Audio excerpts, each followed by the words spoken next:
Assalamualaikum warahmatullahi wabarakatuh. Alhamdulillah dalam kesempatan kali ini kami dari kelompok 7 bisa mempresentasikan hasil diskusi kami. Izin memperkenalkan diri dari anggota kami.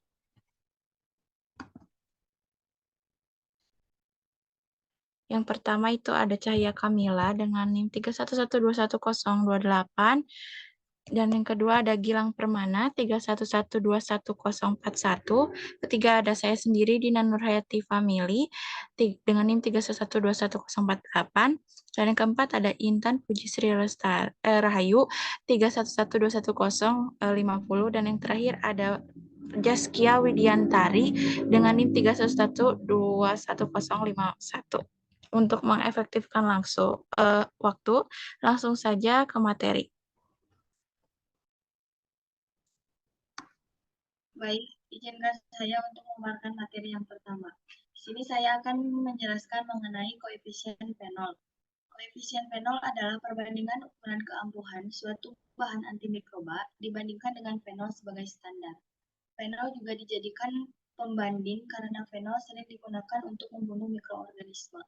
Tujuan dari koefisien fenol ini yaitu untuk menentukan efektivitas disinfektan, dan untuk tujuan uji fenol ini untuk membandingkan aktivitas suatu produk disinfektan dengan daya bunuh fenol baku dalam kondisi uji yang sama. Selanjutnya saya persilakan pada materi selanjutnya.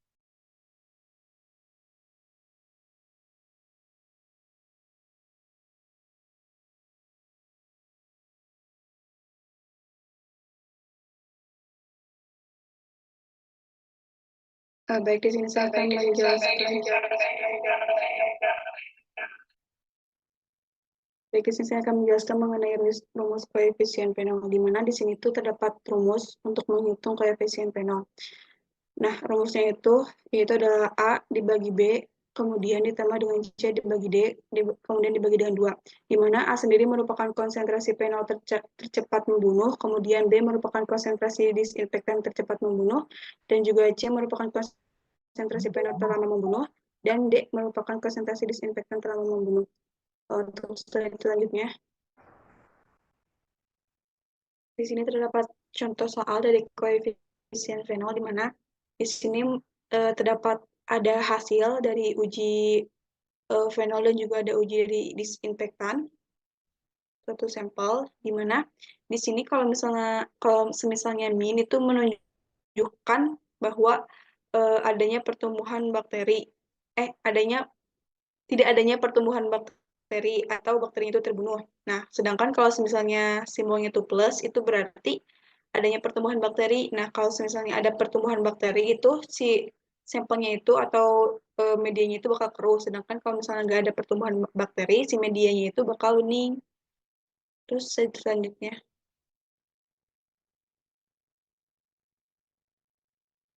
Nah, untuk perhitungannya sendiri, kan tadi sudah kita ketahui bahwa perhitungannya itu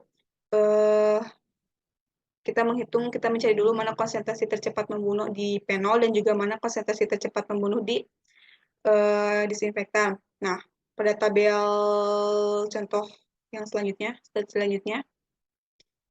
sebelumnya.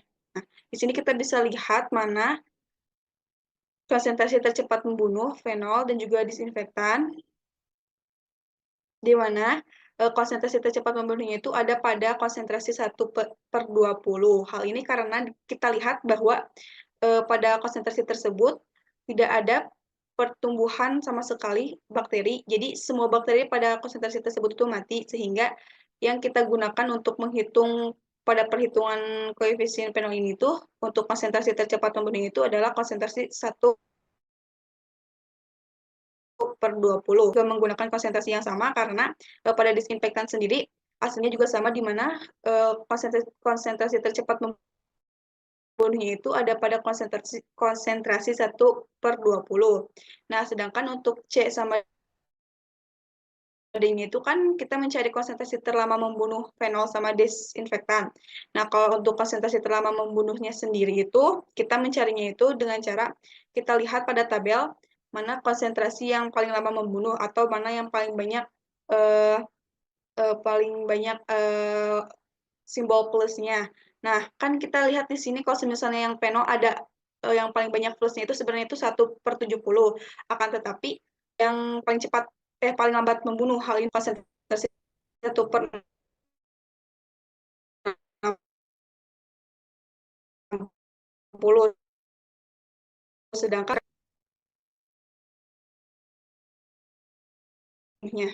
itu pada menit ke-15. Selanjutnya, slide selanjutnya. Nah, jadi slide. Nah, jadi untuk memasukkan perhitungannya sendiri itu kan koefisien fenol sendiri itu merupakan di mana kita memasukkan A dibagi B ditambah C dibagi D. Kita masukkan saja semua keterangan-keterangan yang ada di atas, kita masukkan dan kita hitung hasilnya. Kalau misalnya hasilnya itu kurang dari 1, maka itu artinya disinfektannya sendiri itu kurang efektif. Akan tetapi kalau hasilnya lebih dari 1, berarti disinfektannya itu efektif untuk membunuh kuman atau bakteri. Terima kasih. Saya kembalikan kepada moderator.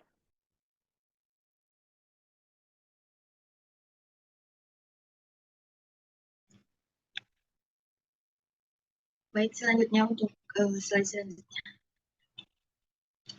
Baik, untuk prinsip koefisien fenol itu sendiri, yaitu ditentukan dengan cara membagi pengenceran tertinggi dari fenol yang memusnahkan jasa drenik dalam 10 menit, tetapi tidak memusnahkan dalam 5 menit terhadap pengenceran tertinggi. Bahan antimikroba yang membunuh jasa drenik dalam 10 menit, tetapi tidak dalam 5 menit. Slide selanjutnya. Di sini saya akan menjelaskan mengenai disinfektan. Disinfektan adalah proses menghilangkan sebagian besar atau semua mikroorganisme patogen kecuali spora bakteri yang terdapat di permukaan benda mati, ada non-biologis seperti pakaian, lantai, dan dinding, atau Center for Disease Control and Prevention atau CDC. Untuk disinfeksi, proses penghilangan mencegah, menghambat pertumbuhan mikroorganisme yang dapat menyebabkan penyakit. Untuk disinfektan, tidak membunuh seluruh mikroorganisme, melainkan mengurangi pada level tertentu. Terima kasih. Baik, di sini saya akan menjelaskan tentang tingkat kemampuan disinfektan. Nah, dari tingkat ada 3 tingkatan yang kemampuan disinfektan itu dibagi menjadi 3, yaitu ada tingkat rendah, tingkat sedang, dan tingkat tinggi. Untuk mikroorganisme terbunuhnya yaitu dalam tingkat rendah itu hampir semua bakteri, vegetatif, beberapa virus, dan beberapa fungi atau jamur. Kemudian untuk yang tingkat kemampuan yang sedang itu hampir semua bakteri vegetatif termasuk tuberkulosis, virus termasuk HBV dan jamur. Dan untuk tingkat kemampuan yang tinggi itu semua mikroorganisme kecuali resisten. Nah, untuk pertahanan atau bertahannya si tingkat kemampuan itu, yang pertama itu rendah, tuberkulosis, spora, bakteri, beberapa virus, dan prion. Dan kalau tingkat yang sedang itu spora, bakteri, dan prion. Nah, untuk yang tingkat tinggi itu spora, bakteri yang resisten, dan prion. Nah, adapun juga toksisitas dari disinfektan ini. Nah, bisa dilihat bahwa ada beberapa toksisitas dari disinfektan ini. Nah, untuk prosedur penanaman dari disinfektan ini, kita harus menyiapkan dulu si tabung reaksi sebanyak 36 kalau semisalkan dalam pengujiannya itu ada 6 kali pengujian. Nah, untuk yang pertama, kita harus menyiapkan dulu 6 tabung untuk membuat larutan induk, yang dimana tabung ini udah diisi media antara sampel dengan aquades atau penambahan air. Nah, masing-masing dari tabung ini dimasukkan 5 mili si media. Setelah itu, kita ambil 0,2 mili dari suspensi kuman. Lalu dimasukkan ke dalam tabung A atau tabung pertama dengan jeda waktu 30 detik. Jadi kita yang pertama mengambil 0,2 mili dan dimasukkan ke dalam tabung A, lalu ditunggu selama 30 detik. Habis 30 detik kita ambil lagi suspensi kuman 0,2 dan dimasukkan ke dalam tabung B. Setelah itu ditunggu 30 detik lagi sampai ke tabung F. Setelah itu, setelah selesai dalam membuat larutan induk, kita harus melakukan pemberian media sebanyak 5 mili kepada tabung-tabung si anak dari larutan induk tersebut. Nah, pada tabung bisa dilihat dari tabung A1 itu ditanam dengan OC dengan jarak 30 detik. Setelah itu ditunggu 30 detik, lalu ke tabung B ditanam, lalu ditunggu lagi sampai 30 detik, sampai seterusnya sampai ke tabung yang terakhir. Baik, di sini saya akan menjelaskan review jurnal, salah satu jurnal dari Fahma Sufyani dan beserta kawan-kawannya. Di sana jurnal yang berjudul Koefisien Fenol produk disinfektan yang beredar di salah satu supermarket kota Lubuk Pakam. Jadi jurnal itu meneliti tentang produk disinfektan yang didistribusikan di Lubuk Pakam bervariasi berbagai macam produk disinfektan. Nah, pada penelitian ini dilakukan untuk mengetahui efektivitas produk disinfektan berdasarkan koefisien fenol. Pengujian koefisien fenol ini menggunakan produksi disinfektan yang dilakukan secara mikrobiologi terhadap Salmonella typhi. Larutan disinfektan disiapkan dan mengecerkan sampel dalam air steril dengan perbandingan 1:5, 1:10, 1:20, 1:30, 1:40, dan 1:50. Larutan fenol 5% digunakan sebagai standar disinfektan. Pertumbuhan bakteri diamati pada waktu 5 menit, 10 menit, 15 menit. Nah, hasil menunjukkan ini koefisien fenol produk A, B, C, D, E, F, G berturut-turut adalah 2,38, 2,00, 3,00, 3,38, 2,38, 2,63, dan 3,00. Next slide. Silakan untuk Cahaya menjelaskan. Baik, untuk yang digunakan pada uji yang tadi, jurnal yang tadi, menggunakan mikroorganisme yang digunakannya yaitu Salmonella typhi strain American type culture collection atau ATCC 6539. Next. Untuk pengambilan sampelnya, produk disinfektan yang diuji meliputi produk yang mengandung klorosilenol, natrium hipoklorit, benzalkonium klorida, asam klorida, dan minyak pinus. Supermarket yang dipilih adalah supermarket yang menyediakan ketujuh produk disinfektan, meliputi Alfamart, Carrefour, Irian, dan Ramayana. Next. Untuk penyiapan medianya ada 13 gram serbuk NB dalam 1 liter air suling dan disterilkan dalam autoclave pada 1210 selama 15 menit. 121 derajat Celcius itu. Oh, iya. Dilanjut. Next.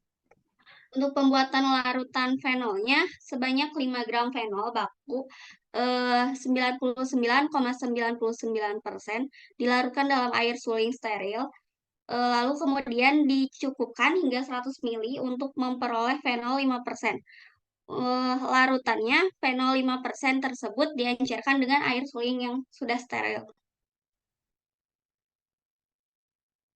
Pembuatan larutan disinfektan ujinya diencerkan sesuai dengan yang tertera pada etiket kemasan dan air suling yang sudah steril, lalu diencerkan secabar tingkat dalam air suling yang steril untuk memperoleh pengenceran 1:5, 1:10, 1:20, 1:30, 1:40, dan 1:50 dengan volume masing-masing 5 mili.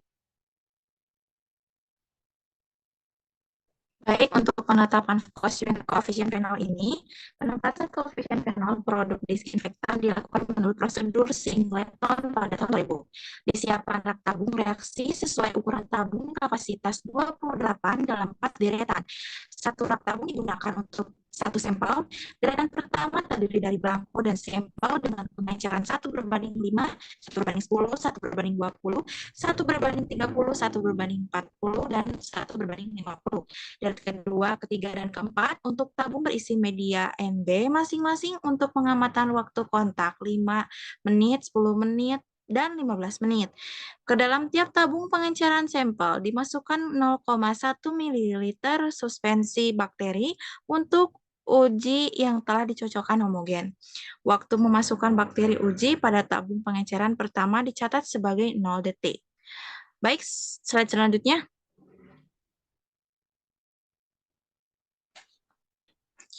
Di sini terdapat hasil di mana yang pertama itu ada uji larutan fenol 5%. Pada tabel 1 menunjukkan bahwa larutan fenol 5% pada pengenceran 10 kali dapat membunuh bakteri dengan waktu kontak 10 menit dan tidak membunuh bakteri pada waktu 5 menit. Dan yang kedua, tabel kedua adalah koefisien fenol berbagai produk disinfektan yang beredar di salah satu supermarket. Dari ketujuh produk disinfektan tersebut, yang paling efektif itu produk yang D ya, memiliki efektivitas yang paling kuat dengan koefisien fenol 3,38 dan Domestos memiliki efektivitas yang paling rendah dengan koefisien fenol 2,00. Baik, selanjutnya. Dapat disimpulkan bahwa hasil dari penelitian tersebut, produk disinfektan yang beredar di salah satu supermarket kota Lubuk Pakam memenuhi persyaratan efektivitas. Koefisien fenol produk A, B, C, D, E, F, G masing-masing adalah 2,38, 2,00, 3,00, 3,38, 2,38, 2,63, dan 3,00. Produk D memiliki efektivitas yang paling kuat dibandingkan produk disinfektan yang lain, ditunjukkan dengan koefisien fenol yang paling tinggi dibandingkan dengan produk yang lain. Baik, saya rasa cukup sekian dari kelompok kami. Apakah videonya akan ditayangkan? Baik, ini salah satu contoh video untuk pengujian disinfektan pada koefisien Suspensi fenol. dari bakteri uji di sini kita menggunakan bakteri uji Escherichia coli. Cara membuat suspensi bakteri uji adalah dengan meremajakan bakteri dengan cara menginokulasikannya ke dalam medium NA miring dan menginkubasinya selama kurang lebih 24 jam. Kemudian, bakteri yang telah diremajakan pada NA miring diambil sebanyak 1 oz dan diinokulasikan ke dalam medium nutrient broth steril. Setelah itu kita inkubasi kembali di inkubator pada suhu 37 derajat Celcius selama 24 jam. Setelah itu kita juga menyiapkan tabung reaksi steril yang nantinya akan kita gunakan untuk mengencerkan larutan. Pada tahap awal kita akan melakukan pengenceran larutan fenol 5% sebanyak 2 ml.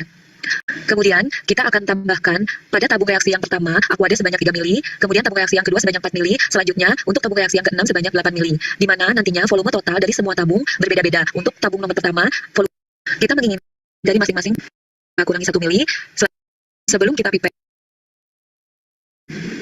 Setelah semua kit 60, selanjutnya yang akan kita lakukan pengenceran. Pengenceran yang akan kita gunakan yaitu pengenceran 1:50 sampai pengenceran 1:100. Saat ini kita akan membuat 70%, kemudian kita pasangkan dengan vintip, kita ambil larutan fenol 5%, kita lakukan pemipetan secara aseptis. Di sini tadi telah dijelaskan bahwa semua tabung akan kita isi masing-masing dengan 2 ml larutan fenol 5%. Berarti kita pipet sebanyak 2 kali untuk satu tabung.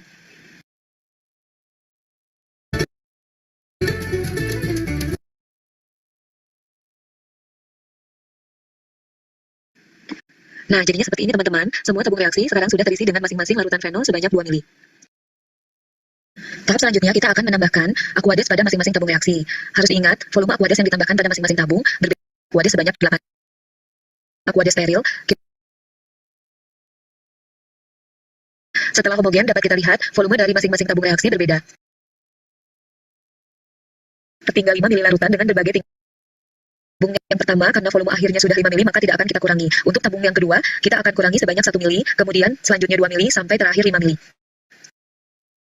Volume larutan. Tahap selanjutnya adalah memipet 0,5 ml suspensi di aku.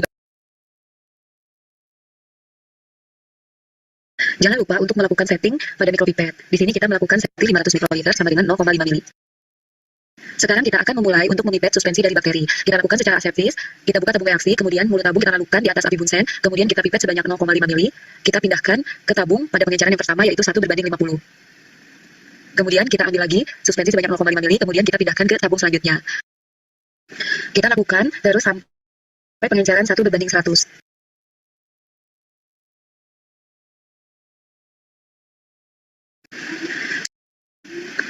Selama kurang lebih 5 menit. Sebelum 5 menit, kita ambil ose, kemudian kita sterilisasi atau kita pijakan di atas api bunsen sampai memijak atau memerah dan dinginkan. Di sini kita membakar atau memijakan ose sebanyak 6 buah. Lakukan hal yang sama setelah waktu kontak 10 dan 15 menit.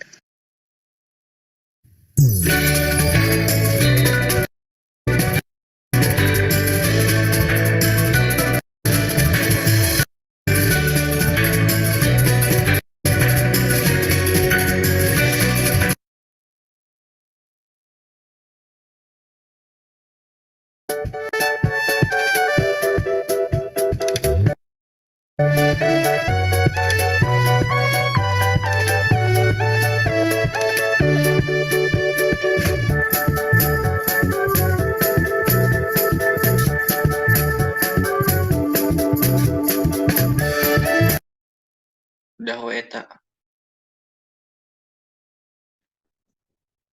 Baik, sekian dari kelompok kami. Mohon maaf apabila kesalahan. Wabillahi taufiq wal hidayah. Wassalamualaikum warahmatullahi wabarakatuh.